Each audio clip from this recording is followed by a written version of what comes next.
यूं तो शुक्र एक ऋषि पुत्र होने के नाते देवपुत्रों के साथ गुरुकुल में ही शिक्षा ग्रहण करते थे। इनके गुरु महर्षि अंगिरा थे, जो कि बृहस्पति के पिता भी थे।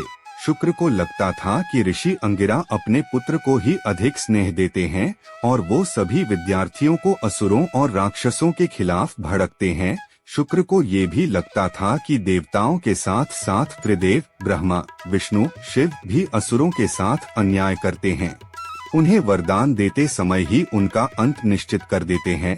इसलिए शुक्र अपनी शिक्षा पूर्ण करके असुरों के हितैषी हो गए और देवासुर संग्राम में असुरों की हार के बाद जब भगवान विष्णु ने समस्त असुर जाति के विनाश का प्रण किया तो शुक्र विष्णु से भी रुष्ट क्रोधित हो गए। भगवान विष्णु से हर कर सभी असुर पाताल में रहने को विवश हो गए। भोजन न मिलने के कारण वो मारने लगे, इसलिए कुछ असुरों की सेना लेकर वो पृथ्वी पर आकर मनुष्यों को बंदी बनाकर पाताल ले जाने लगे। देवताओं ने जब यह देखा तो वो उनसे युद्ध करने के लिए आ गए, किंतु उनसे बचकर असुर पाताल मार्ग की तरफ भागे। लेकिन पवन देव ने अग्नि देव के साथ मिलकर मार्ग रोक लिया। अब असुर अपनी जान बचाने के लिए इधर उधर भटकने लगे, लेकिन तभी उन्हें याद आया कि शुक्र की माता ख्याति भी शुक्र की तरह असुरों की शुभचिंतक है, इसलिए वो उनके आश्रम में चले गए। उस समय भृगु ऋषि तपस्या में लीन थे। भृगु की पत्नी ख्याति ने असुरों को आश्रम में छिपने का आदेश दे दिया और स्वयं मुख्य द्वार पर खड़ी हो गई। उनको ढूंढते हुए जब देवता गण आए और बोले कि माता अंदर आश्रम में असुर छिपे हैं, जिन्होंने पृथ्वीवासियों को बंधक बनाया हुआ है। ख्याति ने इस बात से इनकार कर दिया और आश्रम में प्रवेश न करने की धमकी दी।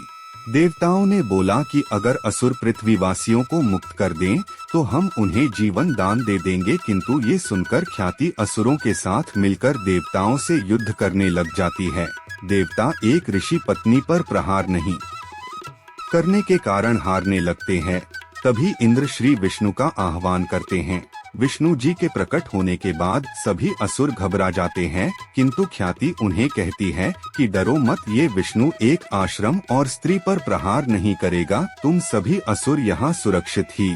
श्री विष्णु ने ख्याति को समझाया कि वो ठीक नहीं करती है, पर ख्याति ने श्री विष्णु को ही बुरा भला कहना आरंभ कर दिया। आखिरकार श्री विष्णु ने अपने सुदर्शन चक्र का आह्वान किया और असुरों के साथ साथ ख्याति का भी सिर काट डाला। ख्याति की मृत्यु होते ही ऋषि भृगु का ध्यान भंग हुए और उन्होंने पत्नी वियोग में क्रोधित होकर श्री विष्णु को पैर से मार दिया और उन्हें श्राप दिया कि जिस तरह मैं अपनी पत्नी के वियोग में तड़प रहा हूँ, उसी प्रकार आपको भी हर युग में पृथ्वी पर आना होगा और किसी भी युग में आपकी पत्नी सुख नहीं प्राप्त होगा। इसी कारण द्वापर में श्री कृष्ण और राधा जी का मिलन और सतयुग में श्री राम जी और माता सीता का मिलन नहीं हो सका। यही शुक्र बाद में असुरों के गुरु शुक्राचार्य कहलाए।